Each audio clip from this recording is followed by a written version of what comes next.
नमस्कार मंडळी.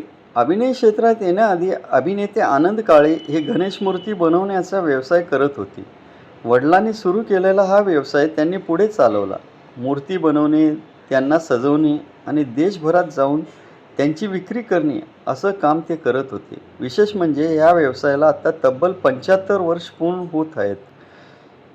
1951 साली आनंद काळे यांच्या वडिलांनी न्यू गणेश आर्ट्स ह्या नावाने ह्या व्यवसायाची सुरुवात केली होती. या व्यवसायामुळे अनेकांना रोजगार मिळाला आहे. सध्या आनंद काळे यांचे बंधू प्रशांत काळे हा व्यवसाय सांभाळत आहेत. कोल्हापूर रेल्वे स्टेशनजवळ त्यांचा हा व्यवसाय आहे. वेगवेगळ्या आकाराच्या आणि सुंदर गणेश मूर्तींना देशभरातून मागणी असते. कलाकार म्हणून ओळख निर्माण करण्यासोबतच आपल्या पारंपरिक व्यवसायाची जपवणूक करणारे आनंद काळे यांचा हा प्रवास खरंच कौतुकास्पद आहे. हा व्हिडिओ आवडला असेल तर चॅनलला लाईक, शेअर आणि सबस्क्राईब करायला विसरू नका. धन्यवाद.